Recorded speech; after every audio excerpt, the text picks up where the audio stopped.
दोस्तों, बिहार चुनाव खत्म हो गया। आप सब देख चुके हैं कि बिहार का रिजल्ट क्या आया। बीजेपी ने वहां अपने मन की सरकार भी बना ली, लेकिन क्या इसके बाद प्रधानमंत्री नरेंद्र मोदी देश के कामकाज में लगेंगे या उद्घाटन और अनावरण कार्यक्रमों में ही व्यस्त रहेंगे? क्या संसद के परसों से शुरू होने वाले शीतकालीन सत्र में इस बार विधेयकों पर ढंग से चर्चा होगी? विपक्ष के सवालों को बीजेपी सुनेगी या पिछले सत्रों की तरह ही यह सत्र भी हंगामे में खर्च हो जाएगा?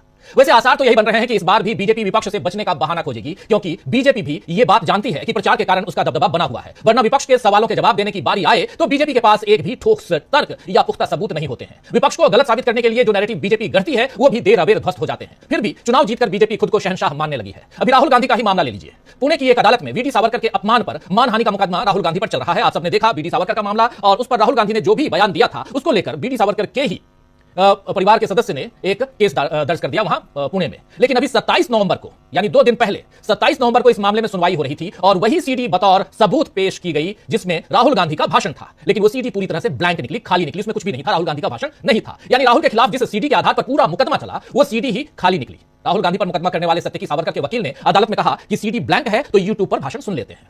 लेकिन राहुल गांधी के वकील ने बता दिया कि इंडियन एविडेंस एक्ट की धारा 65B के मुताबिक यूट्यूब यूआरएल सर्टिफिकेट से सपोर्टेड नहीं है, इसीलिए इसे सबूत नहीं माना जा सकता। अदालत ने भी उनसे सहमति जताई, यानी यह मामला वहां खारिज हो गया जो दिखाने की यूट्यूब चैनल के उस लिंक को दिखाने की जो कोशिश हो रही थी सीडी की जगह पे, जबकि एविडेंस के रूप में वहां पहले से आपने सीडी जमा किया था। उस सीडी को ब्लैंक क्यों दिया गया, ये एक बड़ा सवाल है। कांग्रेस के खिलाफ दुष्प्रचार का दूसरा एग्जांपल आपके सामने रखना चाह रहा हूं। दूसरा उदाहरण है कर्नाटक से सामने आया। आप जान रहे हैं कि पिछले 3-4 दिनों से कर्नाटक का नाटक इस नाम से काफी अलग अलग गोदी मीडिया में खबरें प्रचारित की जा रही थी कि कर्नाटक में सरकार गिरने वाली है। सिद्धारमैया और डीके शिव कुमार में वहां भयंकर लड़ाई चल रही है, जहां बीजेपी समर्थक मीडिया कई दिनों से सरकार गिरने और कांग्रेस में फूट के आसार दिखा रहा था। लेकिन आज सिद्धारमैया और डीके शिव कुमार ने एक साथ नाश्ता करके और फिर प्रेस कॉन्फ्रेंस कर बता दिया कि अब वो अगले चुनाव की तैयारी में लगे हुए हैं। विजुअल आप देख लीजिए। उप मुख्यमंत्री डीके शिव कुमार ने कहा है कि आज सुबह मुख्यमंत्री और मैंने नाश्ते पर बैठक की और आने वाले दिनों में वो दोपहर या रात के भोजन के लिए मेरे आवास पर भी आएंगे। हम एकजुट रहे हैं और राज्य भर की पार्टी और कार्यकर्ताओं के भरपूर समर्थन के साथ मिलकर काम किया है। कर्नाटक की जनता ने हमें भारी जनादेश दिया है और यह हमारा परम कर्तव्य है कि हम उनसे किए गए हर वादे को पूरा करें जिन्हें हमने पूरा किया। आइए जरा सुन लीजिए। अंग्रेजी में बोल रहे हैं लेकिन बहुत सामान्य इंग्लिश है, आप समझ सकते हैं। सुनिए।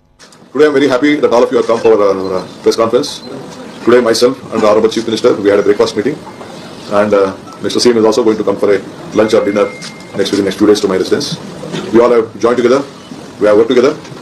The party, as the entire workers of the state, have jointly supported us, and the people of Karnataka has blessed us with a massive mandate. Whatever promises we have given to the people of Karnataka, it is our bound duty to deliver everything. The promises, whatever we had given to them, we have delivered. At the same time, we are fortunate with all your cooperation and all the legislation cooperation. We are giving a government with a good governance. We will continue to do so. Today we discussed the strategy of 28. We discussed the strategy. तो सुन रहे थे आज क्या क्या बातें हुई, क्या करेंगे, कैसे सब करेंगे, ये सारी बात यहां डीके शिव कुमार बता रहे हैं। और सबसे ज्यादा इनके बारे में बताया जा रहा था कि डीके शिव कुमार चूंकि उस कुर्सी को हथियाना चाहते हैं